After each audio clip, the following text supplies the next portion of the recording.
எல்லாமே நல்லா இருந்துமே ஏன் இப்படி வந்துச்சு? டாக்டர்ஸ் ஆர் லைக் தலைய பிச்சுக்கிட்டாங்க. உங்களுக்கு ஏன் வந்துச்சு? என்ன ஆச்சு உங்களுக்கு? கண்ணு தொறந்ததுக்கு அப்புறம் அந்த மறந்துட்டேன். மெமரி லாஸ் ஆயிடுச்சு. இப்பவுமே எனக்கு அந்த மெமரி லாஸ் இருக்கு. இப்போ அந்த கல்யாணம் ஆயிடுச்சு. அதெல்லாம் வந்து இவங்க காமிக்கிற போட்டோவே தவிர, ஆனா அந்த நடந்த இன்சிடென்ட் இருக்கு பாத்தீங்க. I don't remember. விகடன் வியூவர்ஸ்க்கு பிஜிஎன்எல்லோட ஒரு பெரிய ஹாய். இன்னைக்கு நம்ம யார் கூட பேச போறோம் அப்படின்னு சொல்லி பார்த்தோம்னா, அவங்களோட ஒரு ஜேர்னியை வந்து விஜுவா ஸ்டார்ட் பண்ணிட்டு சீரியல்ஸ்ல அழகான கேரக்டர்ஸ் எல்லாம் பண்ணிட்டு அண்ட் லைஃப்ல ஒரு இன்சிடென்ட் அது அவங்களுடைய லைஃபே வந்து தழகில திருப்பி போட்டுடுச்சு. அண்ட் இந்த ஒரு இன்சிடென்ட் வந்து நடக்காம இருந்திருக்கலாமே அப்படின்னு சொல்லிட்டு அவங்களுக்கும் சரி நமக்கும் சரி அதெல்லாம் தான் இன்னைக்கு நம்ம வந்து பேச போறோம். நம்ம கூட கேரளன் இருக்காங்க. வெல்கம், எப்படி இருக்கிறீங்க? ஹாய். இப்ப நல்லா இருக்கேன். Very good. ஆக்சுவலி அந்த இன்சிடென்ட் அப்படிங்கிறது என்னன்னே எனக்கு தெரியாது. அப்படிதான் நான் சொல்லணும். இவங்க எல்லாரும் சொல்லிதான் அந்த இன்சிடென்ட்னு என்கிட்ட ரெப்பிட்டடான்னு சொல்லிட்டே இருக்காங்க. நீங்க வந்து லவ் பண்ணி கல்யாணம் பண்ணி ஒரு நல்ல லைஃப் வந்து வாழலாம் அப்படின்னு நினைக்கும் போது வாழ்க்கையே வந்து தலைகீழா திருப்பி போட்ட மாதிரி ஒரு சிச்சுவேஷன் அப்படின்னு சொல்லும்போது எப்படி இருந்தது? அண்ட் அந்த சிச்சுவேஷன் ஃபர்ஸ்ட் கேட்கும் போது என்ன தோணுச்சு மைண்ட்ல? அண்ட் எங்க இருந்தீங்க? வீட்டுக்கு கிட்ட வர்றதுக்கு முன்னாடி வீட்ல இருந்து உடனே ஃபோன், இந்த மாதிரி வந்து ஃபிக்ஸ் வந்துடுச்சு. எதுவுமே புரியல. என்ன நான் சொல்றேன்? தம்பி தான் ஃபோன் பண்ணுவான். அவங்களோட என்னோட மச்சான் அவங்க தம்பி தான் ஃபோன் பண்ணி நம்ம சொன்னேன், இந்த மாதிரி அவங்களுக்கு ஃபிக்ஸ் வந்துடுச்சு, கன்சல்டேஷன் ஆயிட்டாங்க, என்ன பண்றேன்னு தெரியல, இரு நான் வந்துடுறேன் சொல்லி அர்ஜென்டினா கார் எடுத்துட்டு வந்து ஸோ உடனே கேதார் ஹாஸ்பிட்டல் கொண்டு போனா அவங்க பார்த்துட்டு, இல்லை ரொம்ப கிரிட்டிக்கலா இருக்காங்க, நீங்க வந்து மியாட் இல்லை ராமச்சந்திரா கூட்டு போயிடுங்க. ராமச்சந்திராவில் போய் பார்த்த உடனே சொல்லிட்டாங்க, இல்லை ரொம்ப கஷ்டம், 24 ஹவர்ஸ் பார்க்கலாம், அதுவும் ரொம்ப கஷ்டம் தான் அப்படின்ற மாதிரி சொல்றாங்க. அதாவது என்னன்னே தெரியலங்க. ஏதாவது இது மாதிரி ஹெல்த் இஷ்யூ ஏதாவது இருந்தா பரவாயில்ல, ஏன்னா நல்லா தான் இருந்தோம், ஃபேமிலி நல்லா தான் போயிட்டு இருந்தது, எல்லாமே நல்லா தான் இருந்தது. சடனா இது வரும்போது எதுவுமே எதிர்பார்க்க முடியல. அதுக்கப்புறம் ஐசியூல அட்மிட் பண்ணிட்டாங்க. அதாவது அவங்க ஃபேஸை கூட காட்டல, ஃபுல்லாவே கவர் பண்ணி வச்சுட்டாங்க. அந்த மாதிரி ஏன் சார் ஃபேஸ்லாம் கவர் பண்ணி வச்சிருக்கீங்க அப்படின்னா, இல்லை இவங்களுக்கு வந்து இப்போதைக்கு இப்படிதான் வைக்க முடியும், இப்படி குப்புற வச்சுட்டாங்க, இப்படிதான் வைக்க முடியும், ஸோ அதனால 24 ஹவர்ஸ் பார்ப்போம். எதுக்கு இந்த பிரச்சனை? நல்லா தானே இருந்தாங்க. ஃபிக்ஸ் வந்ததுல இந்த நம்ம ஜொல்லு சலைன்னு சொல்லுவோம், அது கிட்டத்தட்ட நிறைய லாஸ் ஆயிடுச்சு. நிறைய லாஸ் ஆனோன்னா ஹார்ட் ஸ்லோ ஆயிடுச்சு. ஸோ ஹார்ட் வந்து 25% தான் உங்களுக்கு ஒர்க் பண்ணுது. ஸோ மற்ற ஆர்கன்ஸ் எல்லாமே ஸ்லோ ஆயிடுச்சு. இதனால மெடிசனும் எதுவும் கொடுக்க முடியாது, அதுவே உள்ள போய் பாய்சன் ஆகும். என்னென்னமோ அதான் படத்துல சொல்ற மாதிரியே சொல்றாங்க. 60% ஹார்ட் வேலை செஞ்சாதான் நம்ம மெடிசன் ஏதாவது கொடுக்க முடியும் அப்படின்ற மாதிரி சொல்லிட்டாங்க. என்ன பண்றது? அப்படியே ஃபுல்லா பிளாங்க் அவுட் ஆகி உட்காந்துச்சு. ஸோ செல்வி அம்மா சொல்லுங்க. ஏன்னா எனக்கு தெரிஞ்சு இந்த ஒரு ஜேர்னி 2 பேர்கிட்டயும் பேசும்போது எவ்வளோ வந்து எப்படி சொல்றது, எக்ஸாஸ்டிங்கா இருந்திருக்கும் அப்படின்னு தெரியுது. ஏன்னா உங்களுடைய பொண்ணையும் நீங்க வந்து குழந்தையில இருந்து வளர்த்து வரணும், அண்ட் அவங்களோட குழந்தையும் நீங்க வந்து வளர்த்து வரணும் அப்படின்னும் போது 2 ஜெனரேஷனா எடுத்துட்டு வரணும். எப்படி மேனேஜ் பண்ணீங்க? ரொம்ப கஷ்டம். ஏஜுக்கு அது ரொம்ப ரொம்ப பெரிய ஒரு பர்டன். ஆக்சுவலா அவ வந்து ப்ரெக்னென்ட் ஆகி டெலிவரி ஆனதுக்கப்புறம் அவள் சொன்ன ஃபஸ்ட்டு ஒர்க், நான் டெய்லர், நான் சிங்கிள் மதராக தான் வளர்த்தேன் பிள்ளைங்கள. அப்போ த்ரூ அவுட் அவங்க கூட நானும் ஒர்க் பண்ணியிருக்கேன், அவளும் ஒர்க் பண்ணி, மோஸ்ட்லி என்னோட இன்கம் ஒன்றும் பெருசாக இருக்காது, அவங்க இன்கம் தான் பெரிய இன்கம்மாக இருந்தது ஃபேமிலி. குழந்தைங்கள அவள் படிக்க வச்சா, தம்பியை படிக்க வச்சா, தங்கச்சிக்கு கல்யாணம் பண்ணி ஒரு குழந்தை இருக்கு அவளுக்கு, பாய் பேபி. அப்படிதான் போச்சு எங்க லைஃப். டெலிவரி முடிச்சப்ப என்ன சொன்னா, போதும் நீ ஒர்க் பண்ணது போதும், இதை வைண்ட் அப் பண்ணிடு, டெய்லரிங் இதை வைண்ட் அப் பண்ணிடு, போதும் நீ இதுக்கு மேல ஒர்க் பண்ண, ஏன்னா சன்னன்லாவும் ஒன்றும் சொல்லாம நானும் ஏர்ன் பண்றேன், இனி ஒரு 3 இயர்ஸ் 2 இயர்ஸ்ல தம்பி காலேஜ் முடிச்சா he will go for work, அதனால இது போதும், ஸ்டாப் பண்ணிடுங்க. ஆக்சுவலா இப்போ எனக்குன்னு ரெகுலர் கஸ்டமர்ஸ் அவங்க கிட்ட எல்லாம் கூப்பிட்டு சொல்லிட்டேன், I was going on telling everybody that I am going to close, wind up பண்ணிடலாம், நல்லா இது பண்ணிட்டு இருக்கோம். அது மாத்திரம் இல்லாம இவ என்ன பண்ணுவான்னா, பாப்பாவே என்கிட்ட கொடுக்க மாட்டான். அந்த அவ்வளோ ஒரு பிடிக்கும் குழந்தைன்னா அவளுக்கு, அவளை தங்கச்சி பிள்ளையே அவனும் வந்தா கேரமான் தான் கூப்பிடுவான், அவகிட்டதான் இருப்பான், அவங்க அம்மாக்களோட இவகிட்ட எப்ப இங்க வரலான்றதான் காத்துட்டு இருப்பான். எல்லாருமே அவளை அப்படிதான் கேரமான் தான் கூப்பிடுவாங்க, தம்பி வரையும், தம்பி தங்கச்சி எல்லாருமே அவளை அம்மா, கேரோ அம்மா, அப்படிதான் செகண்ட் மதர். இப்படிதான் குழந்தைய என்கிட்ட தரமாட்டான். 5 months வரையும் பேபி என் கையில தரல. இவளும் இவ தம்பி தான் நைட்ல கூட முடிச்சுட்டு உட்காந்து, தம்பி வேலைக்கு போயிடுவான், அவங்க ஹஸ்பண்ட் வேலைக்கு போயிட்டாங்கன்னா, நைட் ஷூட் எல்லாம் போயிட்டானா அவங்க 2 பேரும் முடிச்சு உட்காந்து பாப்பா பார்த்துப்பாங்க. அப்படிதான் போயிட்டு இருந்தது. இந்த இன்சிடென்ட்டுக்கு அப்புறம் எல்லாமே தலைகீழா மாறிடுச்சு. குழந்தை அவளுக்கு என்னன்னே தெரியல. ஆக்சுவலா அவள் அன்னைக்கு நைட்டு சாப்பிட்டா, நல்லா தான் சாப்பிட்டா, ஒண்ணுமே இல்லை, அது வரையுமே நல்லா தான் இருந்தா. நல்லா சாப்பிட்டு ஒரு 11:30 இருக்கும். ஃபீட் பண்ண பாப்பாக்கு, ஃபீட் பண்ணிட்டு திரும்பி படுத்தா கட்டில, பாப்பா கிட்ட ஃபீட் பண்ணிட்டு இது பண்ணிட்டு கொஞ்ச நேரம் பார்க்குற தொப்புன்னு கட்டில இருந்து கீழே விழுந்தேன். நான் அந்த கட்டிலோட கீழே தான் மேட் போட்டுருவோம். நாங்கள் எல்லாருமே ஒரே ரூம்ல தான் படுத்தோம். அப்படி விழவும் தம்பி வந்து ஆல்ல டிவி பார்த்துட்டு, டே இங்கே வாடா இங்கே வாடான்னா, அதுக்கப்புறம் ஃபிட்ஸ் வந்தது. ஃபிட்ஸ் வந்து எனக்கு அப்போ நான் என்ன நினச்சேன்னா, அதுக்கு முன்னாடி ஒரு 2 நாள் ஃபீவர் இருந்தது லைட்டாக.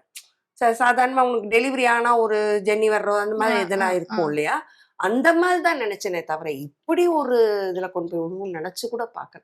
அந்த டைம் எப்படி இருந்தது? ஏன்னா ஒரு என்ன நடக்குதுன்னே தெரியாது, தொப்புன்னு விழுறாங்க.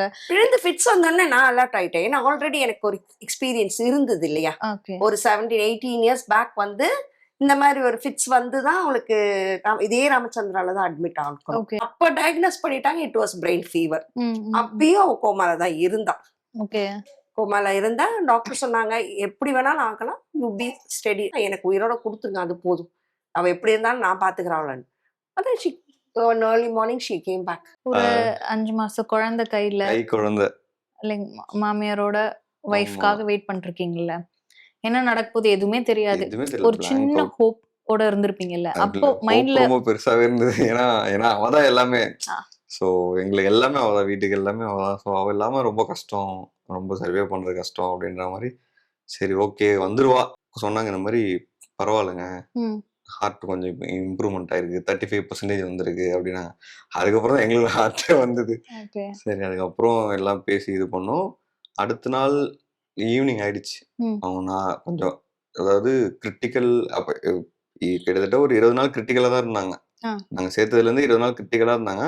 பட் ரொம்ப எக்ஸ்ட்ரீமா அதான் அந்த 24 ஹவர்ஸ் டைம்ல இருந்து சேவ் ஆகி, பட் ஆனா கிரிட்டிக்கலா தான் இருக்காங்க அப்படின்ற மாதிரி டாக்டர் சொன்னாங்க. ஏன்னா இதெல்லாம் பத்தாது, மினிமம் 90-95 ஏறினா தான் நம்மளுக்கு அவங்களுக்கு என்ன பிரச்சனையை கண்டுபிடிக்க முடியும் அப்படின்னு சொல்லி, இது ஒரு 2-3 நாளாவே இப்படி போயிட்டு இருந்தது. ஐசியூ வாசல் உட்காரலாம் ரொம்ப கொடுமையான விஷயங்க. எதிரி கூட வரக்கூடாது. அது ரொம்ப வந்து அந்த ஒரு ஃபோன் ஒன்று அடிக்கும், அது அடிக்கும்போது நம்ம ஹார்ட் ரேஸ் பயங்கரமா ரேஸ் ஆகும். ஸோ அதனால வந்து அதுக்கப்புறம் 3 டேஸ் கழிச்சு நார்மலானாங்க. அப்புறம் எம்ஆர்ஐ ஸ்கேனு அது இது எல்லாமே எடுத்தாங்க, எல்லாமே எடுத்து நார்மலாக தான் இருக்காங்க சொல்லிட்டே இருக்காங்க. அப்புறம் பார்த்தாக்கா கோமா போயிட்டாங்க அப்படின்றாங்க. என்னங்க சொல்றீங்க, இப்போதான் ஏதோ ஒரு விஷயம் நல்லா இருக்காங்க, பண்றாங்க, செய்யறாங்க சொல்றீங்க, 3rd டே பார்த்தா அவங்க கோமா ஸ்டேஜ் போயிட்டாங்க. எங்களுக்கு என்ன நடக்குதுன்னு எங்களுக்கு புரிய மாட்டேங்குது அப்படின்னு நான் சொன்னேன். டாக்டர் இந்த மாதிரி நீங்க சொன்னா எனக்கு என்ன பண்றது ஒன்றும் புரியல, ஏதாவது ஒரு விஷயம் ஏதாவது ஒரு இது அப்படின்னா பரவாயில்ல. இல்லைங்க நாங்களும் அதுதாங்க எம்ஆர்ஐ வந்து கிட்டத்தட்ட ஒரு அந்த 3 டேஸ்லயே 11 டைம்ஸ் எம்ஆர்ஐ எடுத்துட்டாங்க. எம்ஆர்ஐ எடுத்து பாக்குறோம் பிரெயின், ஆனா பாடி ஓவரால் பாடி நல்லா இருக்கு, பிரெயின்ல மட்டும் ஃபிக்ஸ் வந்துட்டே இருக்கு, ஃபுல் பிரெயின் ஃபிக்ஸ் வந்துட்டே இருக்கு. ஸோ நாங்க எல்லாமே இஜி கண்டினியூ பண்ணிட்டு இருக்கோம், எம்ஆர்ஐ பார்த்துட்டு இருக்கோம், எதுவுமே வந்து ஏதாவது தெரிஞ்சதாங்க நாங்க ட்ரீட்மெண்ட் பண்ண முடியும். ஸோ வெயிட் பண்ணுங்க அப்படின்னு வெயிட் பண்ணி கோமா போனோம்னு எதுவுமே பண்ண முடியல. கோமா போய் எவ்வளவு நாள் கோமால இருந்தாங்க? 16 நாள் இருந்தாங்க கோமால. 16 டேஸ். அதாவது ஒரு நாளும் கோமால இருந்து வருவாங்க. கோமால இருந்து அந்த ஒரு ஹையர் அஃபிஷியல் டாக்டர் ஒருத்தர் இருக்கார், சீஃப், எல்லாருமே சொல்லிட்டாங்க என்ன நடக்கும் தெரியாது.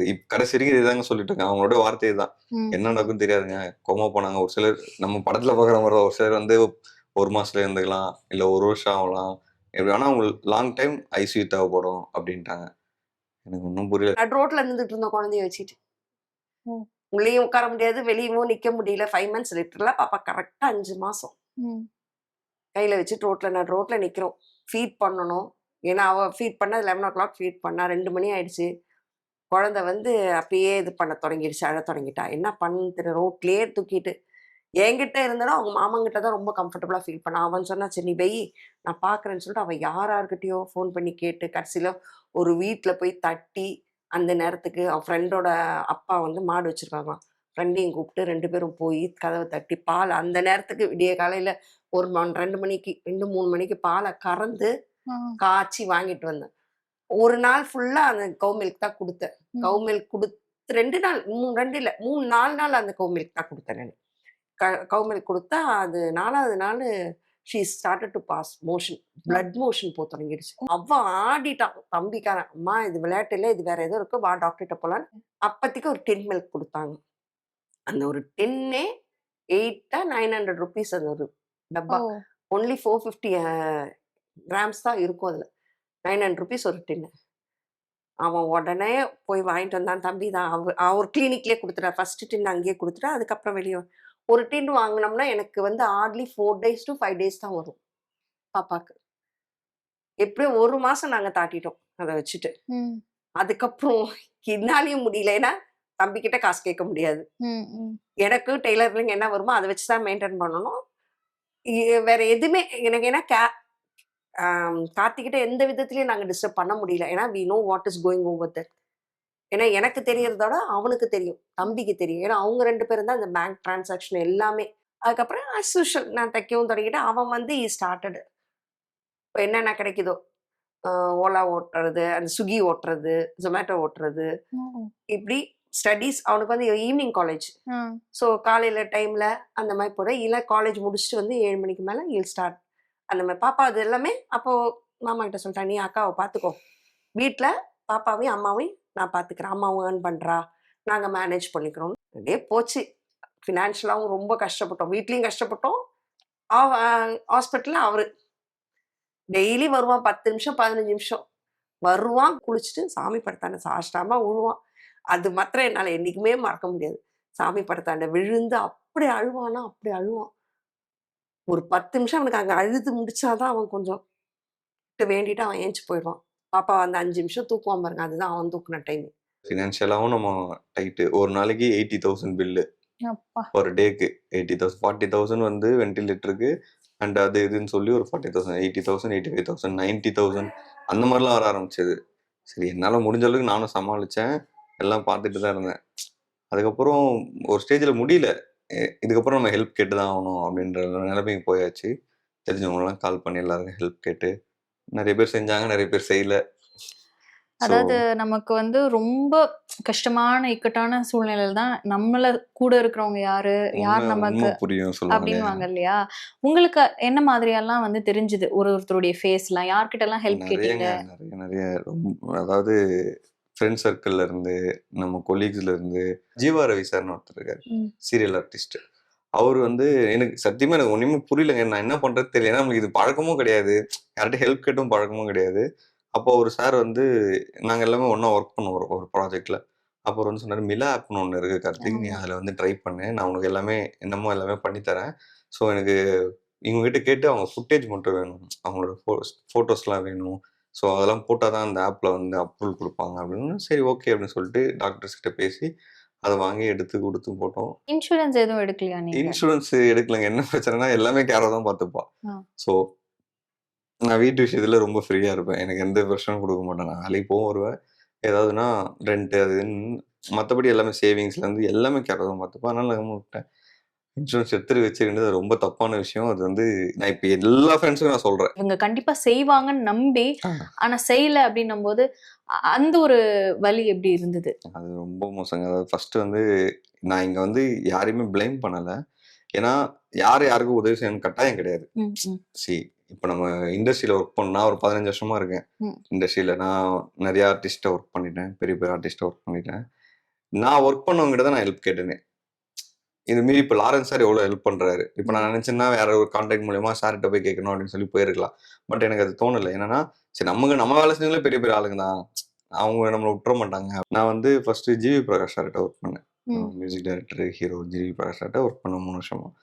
அப்போது நான் எனக்கு என்னென்னா ஃபஸ்ட்டு ஸ்டார்டிங் இந்த ஒரு 10 டேஸ்க்கு நான் சமாளிச்சிட்டேங்க, நகை வச்சு எல்லாமே பண்ணி சமாளிச்சிட்டேன். ஜிவி சாருக்கு கால் பண்ணேன், சாருக்கு ஃபோன் போகல, நாட் ரீச்சபிளில் போயிடுச்சு. சரி ஓகே அப்படின்னு சொல்லிட்டு வாட்ஸ்அப் கால் பண்ணேன். வாட்ஸ்அப் கால் பண்ண உடனே கட் பண்ணிட்டார் கால். கட் பண்ணிவிட்டு டெக்ஸ்ட் பண்ணார், டே இந்த மாதிரி நான் துபாயில் இருக்கேன், என்ன விஷயம் சொல்லு அப்படின்னாரு. இல்லைண்ணா இந்த மாதிரி ஆகிடுச்சு, என் ஒய்ஃப் இந்த மாதிரி ரொம்ப கிரிட்டிக்கலாக இருக்காங்க, ராமச்சந்திரன் அட்மிட் பண்ணியிருக்காங்க, நான் ஐடி எல்லாமே அனுப்புகிறேன்னா அவங்க பாருன்னா. ஏன்டா என்னடா ஆச்சு, நல்லா தானே இருந்தாங்க. ஏன்னா இவங்களும் இன்டர்வியூ பண்ணியிருக்காங்க அவங்கள, ஜிவி சார், எங்கள் பிஃபோர் மேரேஜ். சரி என்னால் முடிஞ்சு நான் ஹெல்ப் பண்ணுறேன், மீதி நான் சென்னை வந்துட்டு உங்களுக்கு ஃபோன் பண்ணுறேன், என்னன்னு பார்த்துக்கோ, ரொம்ப டேக் கேராக பார்த்துக்கோ, என்னன்னா ஃபோன் பண்ணு அப்படின்னு சொல்லி வச்சுட்டாங்க. அவர் ஒரு அமௌண்ட் அனுப்பிச்சிட்டாரு. அனுப்பினோடனே சரி ஓகே, அந்த டைமுக்கு அது ரொம்ப ஹெல்ப்ஃபுல்லாக இருந்தது. அவர்கிட்ட மெசேஜ் வந்தது, டே என்னடா எப்படா இருக்காங்க, நல்லா இருக்காங்களான்னா. எல்லாம் நல்லா இருக்காங்க, ஒன்றும் பிரச்சனை இல்லை. ஆனால் எனக்கு ரொம்ப தேவைகள் ஜாஸ்தியாக இருந்தது. ஆனால் ஒருத்தவங்க ஹெல்ப் பண்ணுறாங்கன்னு சொல்லிட்டு அவங்ககிட்ட நம்ம சும்மா கேட்க முடியாது இல்லையா. எனக்கு ஃபர்ஸ்ட் ஆஃப் ஆல் நான் நல்லா இருந்தேங்க. ம். அதனால யார்கிட்டயும் ஹெல்ப் கேட்கறதுக்கு எனக்கு பிடிக்காதனால சரி. ஆனா அவரு என்கிட்ட ஓப்பனா தான் இருப்பாரு. ஆனா நான் திரும்ப திரும்ப கேட்கக்கூடாது சொல்லி விட்டுட்டேன். கேட்டிருந்தா கண்டிப்பா பண்ணியிருப்பாரு. 100% பண்ணியிருப்பாரு. ஸோ இப்படியே போயிட்டு இருந்தேன். அப்புறம் எங்க கூட சீரியல்ல ஒர்க் பண்ணுவாங்க ஆர்டிஸ்ட் ம். சுரேந்தரன், நம்ம திருமகள் சீரியல் ஆமா. ஹீரோ. அவன் வந்து ரொம்ப க்ளோஸ் ஃபேமிலியில நான் ஒருத்த மாதிரி. ஸோ அவன் வந்துட்டு அவன் வந்து ஒரே அழுது சொன்னான் இந்த மாதிரி எனக்கு என்னால் முடிஞ்சது ஹெல்ப் பண்ணிட்டேன். சொன்ன நீ ஹெல்ப்லாம் தேவையில்ல, நீ வந்து கூட இருக்கிறதே போதும். அவன் கிட்டத்தட்ட ஒரு 10 நாள் இருந்தான் ஹாஸ்பிட்டல் என் கூடயே. ம். வருவான், அவன் ஷூட் முடிச்சுட்டு நேராக வந்துடுவான் ஹாஸ்பிட்டலுக்கு. நேராக வந்து உட்காந்துட்டு என்ன சமாதானப்படுத்திட்டு இருப்பான். அப்புறம் அவன் மூலியமா ஒரு சைடு ஹெல்ப் வந்து அவன் மூலியமா ஒரு சைடு ஒரு பெரிய அமௌண்ட் ஹெல்ப் பண்ணான். அந்த டைம் நான் ஒர்க் பண்ணியிருந்தது கலையரசன் கிட்ட ஒர்க் பண்ணிட்டு இருந்தேன். ம். மெட்ராஸ் கலையரசங்க. அவர் அந்த அண்ணாட்ட தான் ஒர்க் பண்ணிட்டு இருக்கேன். இப்பயும் அவர்கிட்ட ஒர்க் பண்ணிட்டு இருக்கேன். அவர்கிட்ட காசு எனக்கு நல்லாவே தெரியும். அவர்கிட்ட இருந்தாலும் அவர் சொன்ன என்கிட்ட 50,000 இருக்கு, நான் அதை கொடுக்குறேன், நீ வச்சுக்கோ, வேற ஏதாவதுன்னா வெளியே அரேஞ்ச் பண்றேன், கேட்க என்னோட ஃப்ரெண்ட்ஸ் கிட்ட கேட்குறேன் அப்படின்னு சொல்லி சரிண்ணா ஓகேண்ணா அப்படின்னு சொல்லிட்டு அவர் உடனே அனுப்பிச்சிட்டாரு, அனுப்பிட்டாரு. மற்றபடி ஹெல்ப் அப்படி இப்படி வந்து ஓரளவு சமாளிச்சிட்டாங்க. 6 மாசம் வேலைக்கே போலங்க, அவங்க பக்கத்துலேயே தான் இருந்தேன். நவரவே முடியல என்னால, ஏன்னா யாரும் இல்லை. 9 மாசம் நீங்க வந்து ஹாஸ்பிட்டல்லே இருந்தீங்க அப்படின்னா, அதுக்கான மொத்த செலவு எவ்வளோ ஆச்சு? எனக்கு இப்போ அந்த ஓவரா 32 lakhs ஆச்சு. அவ்வளோ ஓகே. பெரிய கட்டில வந்து என்னோட ஹெல்த் ரிப்போர்ட்ஸ் இருக்கு. ஆ. ஆனா எந்த ரிப்போர்ட்ஸ்லயுமே there is no condition to say negative. எல்லா ரிப்போர்ட்ஸுமே நெகட்டிவ். எல்லா ரிப்போர்ட்டுமே பார்த்தீங்கன்னா, எதனால எனக்கு வந்து இந்த ஃபிட்ஸ் வந்துச்சு, எதனால வந்து சிக்னஸ் வந்துச்சு, ஏன் ஃபிட்ஸ் வந்துச்சு, என்ன ம். ஃபிட்ஸ் வந்துச்சு. ஆனா ஏன் ட்ரெகாஸ்டமி போட்டாங்கன்றதுக்கு we know the reason. Okay. அது ரீசன் இருக்கு. ஏன் அந்த ஃபிட்ஸ் வந்துச்சு, ஸ்கேன்லேருந்து எல்லாமே is positive hmm. And to I am healthy. எல்லாமே நல்லா இருந்துமே ஏன் இப்படி வந்துச்சு, அவங்களுக்கே டாக்டர்ஸ் ஆர் லைக் தலையை பிச்சுக்கிட்டாங்க. ஆ. இவங்களுக்கு ஏன் வந்துச்சு, என்ன ஆச்சு இவங்களுக்கு, இவங்களுக்கு ஏதாவது வீட்டில் ஏதாவது ப்ராப்ளமா, ஸ்ட்ரெஸ் ஏதாவதா. பட் ஸ்ட்ரெஸ் வர வேண்டிய அவசியம் இல்லை. Because I was very happy with my kid. ம். ஹாப்பியாக நானும் அவ்வளோ, ஏன்னா எனக்கு வந்து நான் 6 months வரைக்கும் நடிச்சிட்டு இருந்தேன். ஆ. 6 months carrying. I was carrying my baby for 6 months. Serial ஜமீலான்ற சீரியல் வந்து கலர்ஸ்ல கலர்ஸ்ல போயிட்டு இருந்தது. அந்த சீரியல்ல நடிக்கிற வரைக்கும் I was carrying her and அது வரைக்கும் ஜாலியா நடிச்சிட்டு இருந்தேன். Easy delivery, very easy delivery, very normal delivery. Normal delivery ஆகி அதுக்கப்புறம் வீட்டுக்கு வந்துட்டு வெரி ஹாப்பி.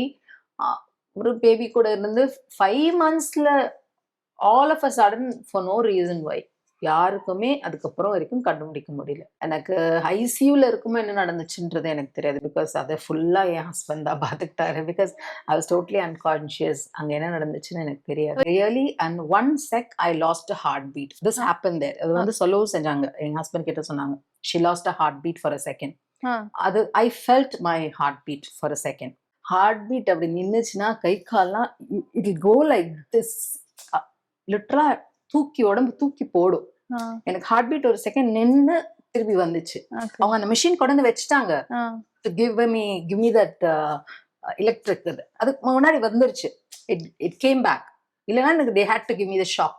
அதுக்குள்ள திருப்பி வந்துருச்சு. ஓகே, எல்லாம் நார்மலாச்சு. ஒரு 16 days 20 days அப்படி போச்சு. 16 days கழிச்சு கண்ணு திறக்க ஆரம்பிச்சிட்டாங்க. கோமாலேருந்து நார்மலாக வர ஆரம்பிச்சிட்டாங்க.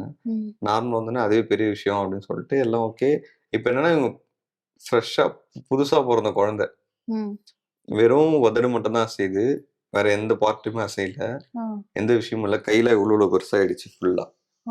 இப்படி ஃபுல்லு விரலே தெரியாது, இந்த ஃபிங்கர்ஸே தெரியாது, கேப்பே இல்லை, எல்லாமே இப்படி ஃபுல்லாக வீங்கிடுச்சு. கிட்டத்தட்ட ஒரு 2000 நீடில்ஸ் இருப்பாங்க. இங்கெல்லாம் நரம்பு கிடைக்கல, வீங்கினதுனால நரம்பு கிடைக்கல. இங்க நரம்பு எடுக்க ஆரம்பிச்சாங்க, இங்க நரம்பு எடுக்க ஆரம்பிச்சாங்க, கழுத்தை சுத்தி நரம்பு எடுக்க ஆரம்பிச்சாங்க, காலில் எடுக்க ஆரம்பிச்சாங்க. ஸோ இப்படி ஏன்னா வேற வழியில் எல்லாமே ஐவியில தான் போயிட்டே இருக்கணுன்றனால ஒன்றுமே பண்ண முடியல. ஸோ ஃபுல் பெட் ரிட்டனாக இருந்தாங்க. எதுவுமே அப்புறம் கண்ணு திறக்கும் போது டாக்டர் என்னை கூப்பிட்டாங்க உள்ள. இதுதான் ரொம்ப கஷ்டமான விஷயம். உள்ள கூப்பிட்டாங்க. கூப்பிட்டு பாருங்கன்னா அவங்க என்னை பார்த்தோன்னே அழுதாங்க. அழுதோடனே டாக்டர்லாம் ரொம்ப சந்தோஷம். ஏன்னா கோமாலேருந்து வராங்க, அவங்களுக்கு என்ன அளவுக்கு மெமரி இருக்கும், என்ன பிரச்சனை இருக்கும்னு தெரியாதுன்னு சொன்னனால பாருங்க அப்படின்னாங்க. சரின்னு சொல்லி உட்காந்து பாருங்க. என்ன அழுதோன்னா அவங்க எல்லாம் சில்லாயிட்டாங்க. ஓகே, உங்களுக்கு தெரியுது, ஒன்றும் பிரச்சனை இல்லை, மெமரி லாஸ்லாம் எதுவும் இல்லை, பார்த்துக்கலாம் அப்படின்னு சொல்லிட்டாங்க. சரி சொல்லிட்டு இப்படியே போச்சுங்க. ஒரு 3 months போச்சு, 4 months பெட் ரிட்டனாக தான் இருக்காங்க, ராமச்சந்திராவில் தான் இருக்காங்க. 3 months முடிஞ்சு 4 months முடிஞ்சுது. அதுக்கப்புறம் ஐசியூலேருந்து கிரிட்டிக்கல் ஐசியூலேருந்து நார்மல் ஐசியூக்கு மாற்றினாங்க. Okay. அங்க ஒரு 5 நாள் 6 நாள் தான் வச்சிருந்தாங்க. அப்புறம் வார்டுக்கு மாத்திட்டாங்க. வார்டுல என்ன பண்ணிட்டாங்கன்னா, இவங்கள வந்து செப்பரேட்டா தான் வைக்கணும். மத்த பேஷண்ட்ஸ் பக்கத்துல வைக்கக்கூடாது. இன்ஃபெக்ஷன் ஈஸியா ஆயிடும். ஸோ அதனால வந்து ரொம்ப கேர் எடுத்து பார்த்துக்கணும்னு சொல்லிட்டு, செப்பரேட்டா ஒரு ரூம்ல வச்சு பார்த்துட்டு இருந்தோம். ஒரு நர்ஸ் எங்களுக்கு 24 ஹவர்ஸ். ஏன்னா இவங்களால பேச முடியாது, கை கால் அசைக்க முடியாது, எதுனாலும் கேட்க முடியாது. ஸோ ஒருத்தர் வாட்ச் பண்ணிட்டே இருக்கணும். அதனால ஒரு நர்ஸ் வந்து இவங்களுக்கு கண்டிப்பா பக்கத்துல இருக்கணும். அதுக்கப்புறம் ஒரு 10 டேஸ் போச்சு. அப்போ இவங்க ஏதோ கேட்குறாங்க என்கிட்ட. எனக்கு புரியல. நான் சிஸ்டர் கூப்பிட்டு, சிஸ்டர் ஏதோ கேட்குறாங்க. என்னன்னு பாருங்கன்னா, இல்ல அவங்க வந்து உங்கள கல்யாணம் பண்ணிக்கலான்னு கேட்குறாங்க அப்படின்னாங்க. நான் சொன்னேன், அவங்களே சிஸ்டரே சிரிச்சிட்டாங்க. ஏன்னா பாப்பா வருவா, மாமியார் வருவாங்க, போவாங்கல்ல. இல்லையே நீங்க தான் ஏற்கனவே கல்யாணம் பண்ணிட்டீங்களே, அப்புறம் என்ன அப்படின்னாக்கா, திரும்ப இவங்க அழ ஆரம்பிச்சிட்டாங்க. எங்களுக்கு ஒண்ணும் புரியல. என்னடா அப்படின்னு சொல்லிட்டு, சரி திரும்ப டாக்டர் கிட்ட போய் பேசி, டாக்டர் வர வச்சு பேசுனாக்கா, அதுக்கப்புறம் தான் டெஸ்ட் எடுக்கும்போது தெரியுது, லாஸ்ட் 6 இயர்ஸ் மறந்துட்டாங்க. கரண்ட்ல இருந்து லாஸ்ட் 6 இயர்ஸ் மறந்துட்டாங்க. நான் கேட்டேன், இப்படிலாம் மெமரி லாஸ் வருமா டாக்டர்னா? கண்டிப்பா வரும். நீ இது வெறும் 6 இயர்ஸ் மறந்துருக்காங்க பாருங்க. அதாவது அவங்க தம்பியே தெரியல அவங்களுக்கு. யாருன்னு கேக்குறாங்க. எப்படி 6 இயர்ஸ் முன்னாடி அவங்க தம்பி இருந்திருக்காங்கல்ல? இருந்தாரு. ஆனா அப்போ வந்து சின்ன பையனா இருந்தான். இப்போ அவன் காலேஜ் போறான், ஹைட் ஆயிட்டான். ஏன் ஹைட் இருக்கான், ஏன் வெயிட் இருக்கான். அப்போ அவன் பார்த்தபோது சின்ன பையனா தானே பார்த்தான். எங்க அம்மா அப்பா சுத்தமா தெரியல. ஓகே. இவங்களாம் யாருன்னு கேக்குறா. ஸோ இந்த மாதிரி பாப்பாவை தெரியல, பிறந்த குழந்தைய தெரியல, அம்மாவா எங்க அம்மா அப்பா தெரியல, கல்யாணம் ஆயிடுச்சா, எனக்கு குழந்தை பிறந்துச்சா. ஸோ காட் கிரேஸ் நம்ம அந்த பாப்பாக்காக ஒரு வீடியோ எடுத்து வைப்பாங்க, வயிற்றுல மூவ்மெண்ட் ஆகுறது, ஃபர்ஸ்ட் டைம் பாப்பா கையில் அவங்க அதெல்லாம் இருந்தது. அதெல்லாம் காமிச்சு டாக்டர் எல்லாமே சொல்லி, நானும் சொல்லி புரிய வச்சு, இப்போ வரைக்கும் ஓகே தான் லைஃப் அப்படின்னு வாழ்ந்துட்டு இருக்காங்க. இப்ப அந்த 6 இயர்ஸ் உங்களுக்கு திருப்பி ஞாபகம் வந்து வராதுன்ட்டாங்க. நீங்க வந்து எல்லாமே புரிய வைக்கணும், ஒன்னொன்னும் புரிய வைக்கணும். ஏங்க அவங்க கூட சீரியல் நடிச்சாங்க, நிறைய பேர் தெரியலங்க உங்களுக்கு. எனக்கு ஆக்சுவலி கண் முழிச்சு யாருன்னே தெரியலங்க. ஓகே. இன்ஃபேக்ட் நான் ஒன்று சொல்லட்டுமா, எனக்கு ஒரு 15 years முன்னாடி 15 years முன்னாடி I was working in an IT. Okay. This is me as in my first job. டீச்சரா இருந்து ஐடில இருந்து மீடியா வந்து அப்புறம் தான் சீரியல். ஓகேவா? That's how I started. I'm a long way to go மாதிரி person. Okay. So அப்போ வந்து பிரெயின் ஃபீவர் வந்துச்சு. பிரெயின் ஃபீவர் வந்து it was just 10 days in coma. 10 days coma. நல்லா கோமா பர்சன். அதான் என் ஃப்ரெண்டு கேட்பேன், என்னடி அடிக்கடி கோமா போயிறேன். அப்போ வந்து 10 daysல சரியாயிடுச்சு எனக்கு. 10 daysல கண்ணு முழிச்சுட்டேன். கண் முழிச்சு பார்த்த உடனே வந்து நர்ஸ் இருந்தாங்க. கிட்ட வந்து என்ன அப்படின்னு கேட்டாங்க நர்ஸ். பசிக்குது, ஃப்ரைட் ரைஸ் சொல்லு அப்படின்னு. என் ஹஸ்பண்ட் கிட்ட வந்தோடனே மேபி நான் ஒரு வேலை ஃப்ரைட் ரைஸ் கேட்டிருப்பேனோ. I guess so. I don't know. நான் சொல்ல வந்தது என்னன்னா, மனுஷன் சாப்பிடாம கிடந்திருக்கேன். நான் எத்தனை நாள் கழிச்சு சாப்பாடு சாப்பிட்டேன்னு தெரியுமா உங்களுக்கு? I had my food after one எனக்கு தெரிஞ்சு நல்ல சாப்பாடு, அதாவது ஒரு சாதமா சாப்பிட்டு 1 வருஷம் கழிச்சு தான் சாதம் சாப்பிட்டேன். நீங்களா வந்து சூ பண்ணி சாப்பிட்டது 1 வருஷம் கழிச்சு. ஹோப் கொடுக்கறதுன்னு ஒரு விஷயம் இருக்குல்ல. பிகாஸ் என்ன, ஸ்டேயிங் ஸ்ட்ராங் அப்படிங்கிறது அவ்வளோ ஈஸி கிடையாது.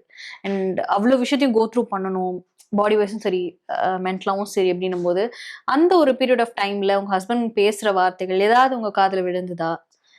ஆக்சுவலி ஸ்பீக்கிங், எனக்கு டு பி ஹானஸ்ட் எனக்கு எதுவுமே வெளியில இருந்து எதுவுமே கேட்கல. இன்டர்னலி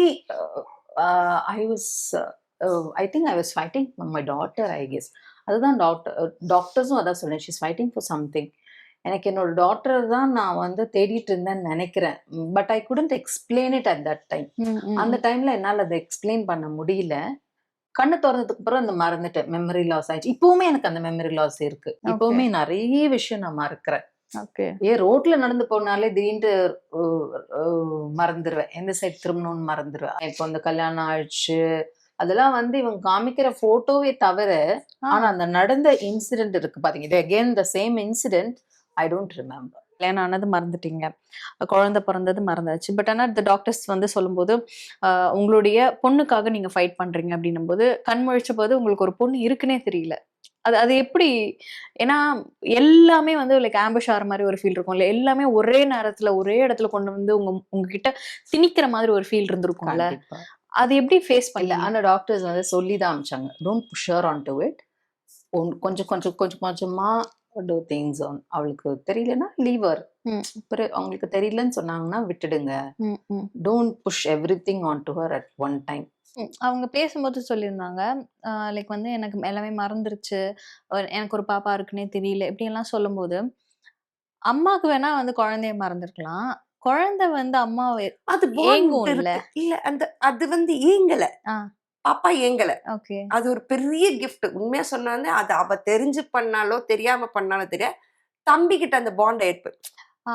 புரியுதா உங்களுக்கு? என்கிட்ட குடுக்க மாட்டான். தம்பி கிட்ட குடுப்பான். ம். தம்பி கையில குடுத்துருவான் குழந்தைய. நைட்ல உட்காந்து 2 பேரும் பாட்டு பார்க்கறது, ம். மூவி பார்க்கறது, அக்காவும் தம்பியும் உட்காந்துக்கிட்டு, தொட்டில வந்து ஹால்ல போட்டுட்டு ஆட்டிக்கிட்டு இவங்க 2 பேரும் உட்காந்து கதை பேசி டிவி பார்க்கறது. அந்த ஒரு பாண்ட் இருந்தது பாப்பாக்கும் அவனுக்கும். அதனால she started to cling on to the மாமா கிட்ட. மாமா கிட்ட பயங்கர ஒட்டுதல். 9 மாசத்துக்கு நீங்க வந்து ஹாஸ்பிட்டல்ல இருக்கணும். அதுக்கப்புறமா திருப்பி வந்து அது உங்க குழந்தை தான். ஆனா என் குழந்தைன்னே தெரியலன்றபோது திருப்பி வந்து ஒரு வளர்க்குற ஃபேஸ்ன்னு ஒண்ணு இருக்கு இல்லையா? ஐயோ! ஆனா நீங்க அது எல்லாத்தையும் நீங்க வந்து எங்க அம்மா, என் தம்பி கிட்ட விட்டுறணுங்க. ஆ. சீரியஸ்லி. நான் ஒரு 5 மந்த்ஸ்க்கு அப்புறம் யோசிச்சு பாருங்க. 5 மந்த்ஸ்ல விட்டுட்டு போயிட்டேன். ஐ don't know what all they went through. அது அவங்கள கேட்டா தான் தெரியும். ஸோ இதெல்லாம் அரேஞ்ச் பண்ணி, அதெல்லாம் I should really thank them and be grateful for ever.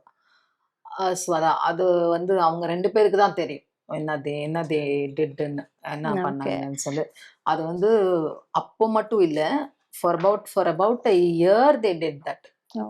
ஏன்னா என்னால அது ஒரு 1 இயர்க்கு என்னால ஒண்ணுமே பண்ண முடியல. என்னால என்னோட பாடியே என்னால எடுத்துக்க நானே வளர்றதுக்கு 1 வருஷம் ஆச்சு.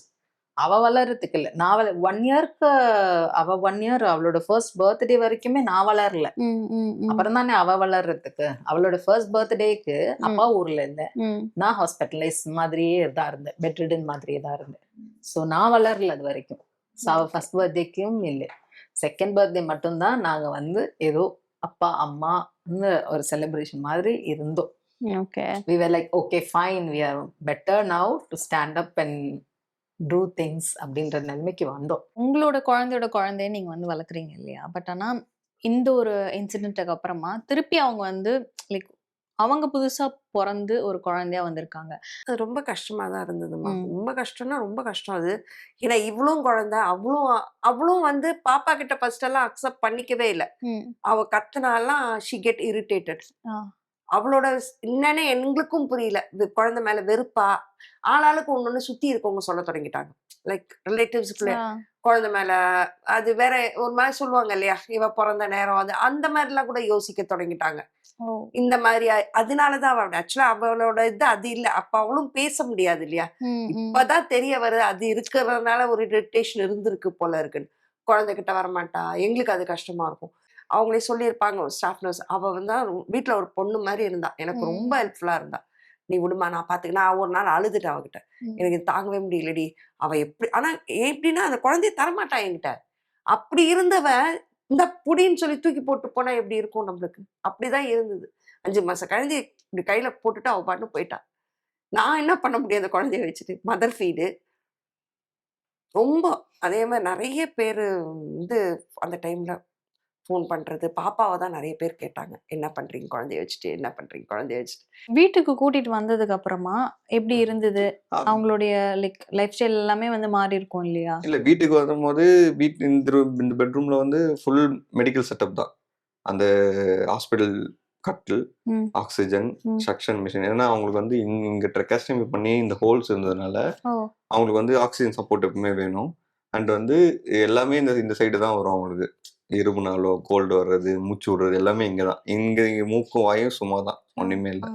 ஸோ அதனால இந்த வழியா வரனால எல்லாமே ஃபுல் செட்டப் இருக்கணும் வீட்டில். திரும்ப ஒரு நர்ஸு கூடயே இருக்கணும். ஏன்னா பேச வராது. வாக்கிங்கும் யாராவது சப்போர்ட் பண்ணி தான் நடக்கணும். ரெஸ்ட் ரூம்லாம் போக முடியாது. அந்த மாதிரி நிலைமையில தான் வீட்டுக்கு கூப்பிட்டு வந்தது. வீட்டில் வச்சு அது ஒரு 3 மாசம் போச்சு. மாசத்துக்கு 50,000 ரூபா. எனக்கு கொஞ்சம் டைம் ஆகும்போது ஃபர்ஸ்ட் டைம் அவங்க உள்ள வருவாங்க.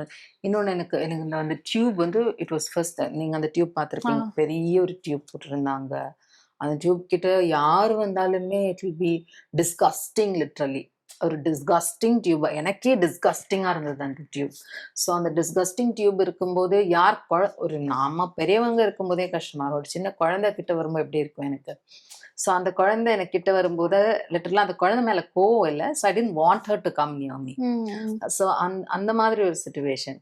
அப்புறம் பார்த்தீங்க அப்படின்னா தென் ஐ ஸ்டார்டட் அந்த டியூப் ரிமூவ் பண்ணதுக்கப்புறம் ஜோதி அப்படின்னு சொல்லிட்டு எனக்கு ஒரு சிஸ்டர் வச்சுருந்தாங்க என்னை பார்த்துக்க ஒரு சிஸ்டர். அவங்க தான் கொண்டு வந்து முதல்ல என்னோட டாக்டரை கிட்ட வச்சுட்டு, இல்லை நீங்கள் உட்கார வைங்க பாப்பா, உட்கார வைங்க, இதான் உங்கள் பாப்பா, உட்காருங்க, விளையாடுங்க உங்கள் பாப்பா கூட. She force me to play with my daughter. She made me like, நான் அவங்க தான் வந்து அந்த என்ன சொல்கிறது, அவங்க ஷி மேட் மீ ரியலைஸ் அவங்க கிரியேட் பண்ணி விட்டது தான் அந்த இதுவே. அந்த இது அதெல்லாம் குழந்தைலாம் தொட்டா குழந்தைகிட்ட இருந்தெல்லாம் எந்த டிசீஸும் வராது. அதெல்லாம் பயப்பட அம்மாக்கும் குழந்தைக்கும் எந்த டிசீஸும் வராது. உங்ககிட்ட இருந்தும் எந்த டிசீஸும் போகாது. பாப்பா கிட்ட இருந்தும் எந்த டிசீஸும் உங்களுக்கு வராது. ஆனா சிஸ்டர் சொல்லும்போது நமக்கு ஒரு நர்ஸ் சொல்லும்போது நமக்கு ஒரு தைரியம் வரும்ல. அப்போதான் ஷீ ப்ரோக் தட் ட்ரகாஸ்டமி டியூப் இருக்கு இல்லையா, ஃபர்ஸ்ட் டைம் அவங்க போட்டது ஒரு நார்மல் டியூப் போட்டாங்க. நார்மல் டியூப்ல இருக்க சொன்னாங்க. நான் தான் அடம் பிடிச்சி, நான் சொல்றேன், நான் தான் ஃபர்ஸ்ட் டைம் போட்ட டியூபை அடம் பிடிச்சி எனக்கு இந்த டியூப் வேண்டாம், அந்த டியூப் போட்டா பேச முடியாது, பேசாமலாம் இருந்தா நான் செத்து போயிடுவேன், நீங்க எனக்கு அதுக்கு பதிலாக வேற என்ன வேணா பண்ணிக்கோங்க, எனக்கு பேசுற டியூப் தான் வேணும்னு ஆப்ரேட் பண்ணி வேற டியூப் போட வச்சேன். அந்த டியூப் போட்டாங்க, அது பேர் டி டியூப். டியூப் போட்டா நீங்க பேசலாம். அப்புறம் திரும்ப கேட்கிறாரு, you want to go through another surgery? திரும்ப டாக்டர் கேட்கிறாரு, இப்பதான் சர்ஜரி முடிச்சு இன்னொரு சர்ஜரி பண்ணணுமான்னு கேட்கிறாரு.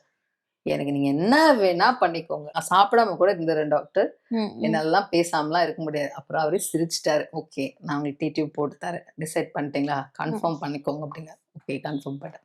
அப்புறம் அதை ரிமூவ் பண்ணிட்டு டி டியூப்லாம் போட்டாங்க. டி டியூப் போட்டு கொஞ்ச நாள் கழிச்சு ஆக்சுவலாக அந்த ட்ரகாஸ்டமி ரிமூவ் பண்ணி எடுத்துட்டு நீங்க போயிட்டு ஹீல் ஆயிட்டு கொண்டு வாங்க, திருப்பி வாங்க, பிளாஸ்டர் போட்டு அமிச்சாங்க. வீட்டுக்கு அமிச்சிட்டு கொஞ்சம் ஹீல் ஆயிருக்கு, வாங்க 5 days கழிச்சு வாங்க, அப்புறமா நம்ம டி டியூப் போடுறத பத்தி பார்க்கலாம் அப்படின்னு சொல்லி அமிச்சாங்க. அதுக்குள்ளேதான் எனக்கு இந்த லங் பங்க்சர் ஆயிடுச்சு. லங் பங்க்சர் ஆயிடுச்சு, ரொம்ப பிரெத்லெஸ் ஆகி லங் பங்க்சர் ஆயிடுச்சு. 5 days கழிச்சு வர சொன்னாங்க. 4th day வரைக்கும் நல்லா இருந்தேன். 5th day அன்னைக்கு திடீர்னு பிரெத்லெஸ் ஆகி அப்படியே நைட்டுன்னு ஒரு மாதிரி ஓவரா பிரெத்லெஸ் ஆகி ராமச்சந்திரா தூக்கிட்டு போய் பார்த்தா அப்படியே ஃபுல் ஏர் பிளாக். இங்க கட் பண்ணிருக்காங்க, இப்ப தெரிஞ்சா இங்க பெரிய ஒரு கட் இருக்கும். அப்படியே லங்ஸ் கட் பண்ணி ஏர் பிளாக் ஓப்பன் அவுட் பண்ணி லங் பிளாக் ஆயிட்டு, அதாவது ஏர் பிளாக் ஆயிட்டு இருக்கு. அது மட்டும் லிட்டரா சினிமால உங்க சினிமா ஸ்டைல்ல நாங்க சொல்றோம், இன்னொரு 2 நிமிஷம் கழிச்சு வந்திருந்தீங்கன்னா நீங்க அப்படியே திருப்பி தூக்கிட்டு போயிருக்கலாம் அப்படின்னு. இந்த ட்ரகாஸ்டமி தான் ரொம்ப பாடாப்படுத்திடுச்சு. 2 வருஷம் ஆயிடுச்சுங்க. இப்போ போன மாசம் 5ஆம் தேதி தான் இந்த ட்ரகாஸ்டமி டியூப் எடுத்தோம். ஸோ அது நடுவில் திரும்ப ஒரு கிரிட்டிக்கல் ஆயிட்டாங்க. லாஸ்ட் டிசம்பர் கரெக்டாக கிறிஸ்மஸ் அன்னைக்கு உள்ள போய் பார்த்தாக்கா திரும்ப ஃபிக்ஸ் வந்து வாயெல்லாம் நுர தள்ளி அப்படியே கண்ணெல்லாம் மேலே ஏன் கேட்குறீங்க, எனக்கு கை காலெல்லாம் ஓதுற ஆரம்பிச்சிச்சு. உடனே திரும்ப கூப்பிட்டு தட்டி எடுக்கணும் எழுந்துட்டாங்க. எழுந்தோடனே வா வெளியே போகலாம் சொல்லி கூப்பிட்டு காரில் வச்சு கூப்பிட்டு போனாக்கா திரும்ப வந்து ஐசியூவில் அட்மிட் பண்ணி என்னாச்சுன்னா இந்த நம்ம மூச்சு விடுற குழல் இருக்கு, அது ஒரு மாதிரி நசுங்கிடுச்சு. திரும்ப அட்மிட் பண்ணி திரும்ப ஆப்ரேஷன், கிட்டத்தட்ட ஒரு 7 ஆப்ரேஷன் பண்ணியாச்சுங்க. அந்த தொண்டையில எவ்வளவு நோண்ட முடியுமோ நோண்டிட்டாங்க. லாஸ்ட் அப்புறம் சொன்னாங்க ஓகே வாங்க எல்லாம் முடிச்சு ஹீல் ஆயிடுச்சு அப்படி சொன்னா நான் ரொம்ப ஹாப்பியா போனேன். அதோட வீடியோ தான் எடுத்து வச்சிருந்தேன். ரொம்ப ஹாப்பியா போனேன், அப்பாடா எல்லாம் முடிஞ்சிருச்சு, நமக்கு இன்னையோட நம்மளோட இதெல்லாம் முடிஞ்சிச்சுடா அப்படின்னு சொல்லிட்டு ஹாப்பியா கிளம்பி போனா கழட்டிட்டு அவரு ஆனா but he's a genius. Okay, he's a Prasanna Kumar sir, he's a major general from army doctor. நேரம் போனோம் கழட்டணும், கழட்டிட்டு திரும்பவும் பார்த்தா ட்ரகாஸ்டமி டியூப் போட்டார். நான் சொன்னேன் டாக்டர் அப்படி கேட்டதுக்கு, stay on this for another 1 month or 2 months. இதுலயும் I want to see you surviving. உன்னோட சர்வைவல் ஸ்ட்ரென்த் எப்படி இருக்குன்னு எனக்கு பார்க்கணும், நீ எவ்வளவு ஸ்ட்ராங்கா இருக்கேன்னு நான் பார்த்துட்டு உன்னோட ஸ்ட்ரென்த் பார்த்தா மட்டும்தான் நான் உனக்கு கழட்டேன். ட்ரகாஸ்டமி டியூப் போட்டு அந்த பிளாக் க்ளோஸ் பண்ணி அமிச்சனால என்னால பேச முடியும். Stronger enough I can talk. அப்பாடா ஜெண்டு முடிச்சிருச்சு வந்துட்டு வீட்டுக்கு அது பார்த்தா ஆல்வேஸ் ஃபைன் எவ்ரிதிங். அது எப்படி ஹீல் ஆகும் ஆக்சுவலா? லைக் ஒரு பெரிய எதுவுமே இல்ல. Normal plaster. இப்ப வந்து அதான் நான் கேட்டேன், ஸ்டிச்சஸ் ஏதாவது போடுமா டாக்டர்லாம் கேட்டது. அவங்க சொன்னாங்க, இல்ல if you are older enough, like if you are older we would have put a stitches. உங்களுக்கு ஸ்டிச் போட வேண்டியது வந்திருக்கும். இல்லைன்னா வந்து அந்த ஆமா. ஸ்டேப்பிள் பண்ணுவாங்க. ஆனா இல்ல, now it will heal on its own. ஒரு அம்மா அப்படின்றது மனசுல இருந்து நிறைய விஷயங்கள் நீங்க பண்ணுவீங்கல்ல, அந்த மாதிரி நீங்க ரசிச்சு ரசிச்சு பண்ணக்கூடிய விஷயங்கள் ஏதாவது இருக்கா? ஒண்ணும் இல்ல. ஆக்சுவலி நானும் அவளும் பாத்தீங்கன்னா ஒண்ணா வந்து ஷி கால்ஸ் மீ மச்சி. நிஜமா. நீங்க கேட்டு பாருங்க. மச்சான், மச்சின்னு தான் கூப்பிட்டு போவோம். ஓகே. அதை வந்து வீட்ல எல்லாரும் திட்டுவாங்க. We don't care. ஏன்னா நான் வந்து என் ஃப்ரெண்ட் வந்து ஃபோன்ல கூட ஒன் பர்சன் நீங்க வந்து எத்தனை டேஸ் ஹாஸ்பிட்டல்ல இருந்தா எனக்கு ஞாபகம் இல்லை. அத்தனை நாளும் ஒரு நாள் விடாம ஹாஸ்பிட்டல்ல இருந்த ஒரு ஃப்ரெண்ட் ஆஷா. அவங்களும் இந்த மீடியா இண்டஸ்ட்ரியில தான் இருக்காங்க. அவங்க வந்து ஜெயா டிவில இருந்தாங்க என் கூட first. She was a makeup artist. நான் ஆங்கரிங் பண்ணிட்டு இருக்கும்போது. ஸோ அவங்க வந்து ஒரு நாள் விடாம வருவாங்க. ஒரு நாள் விடாம, விதவுட் ஃபெயில். ஒரு நாள் அவங்களால வர முடியலன்னா அவங்க பையன் இருப்பாங்க. ஸோ அந்த மாதிரி ஒரு ஃப்ரெண்ட். ஸோ அவங்க வந்து அவ என்ன மச்சி மச்சின்னு கூப்பிட. ஸோ நான் அப்படியே ஸ்பீக்கர் போட்டு பேசிட்டு இருந்தேன், மச்சி மச்சின்னு. அதை கேட்டுட்டு இவ உடனே வந்து திருப்பி என்ன கூப்பிட ஆரம்பிச்சிட்டா. ஏ மச்சி வா இங்கே அப்படின்வா. சொல்லு மச்சான் என்னடா அப்படின்னு. So we became like that. இப்போ வளர்ந்ததுக்கு அப்புறம் அவ கேக்குறாளா, இது என்னது, என்ன பண்ணிருக்கீங்க, என்ன ஆச்சு, அந்த மாதிரி? ஐயோ அவ அழகா, நான் வீடியோ என்கிட்ட இருக்கு.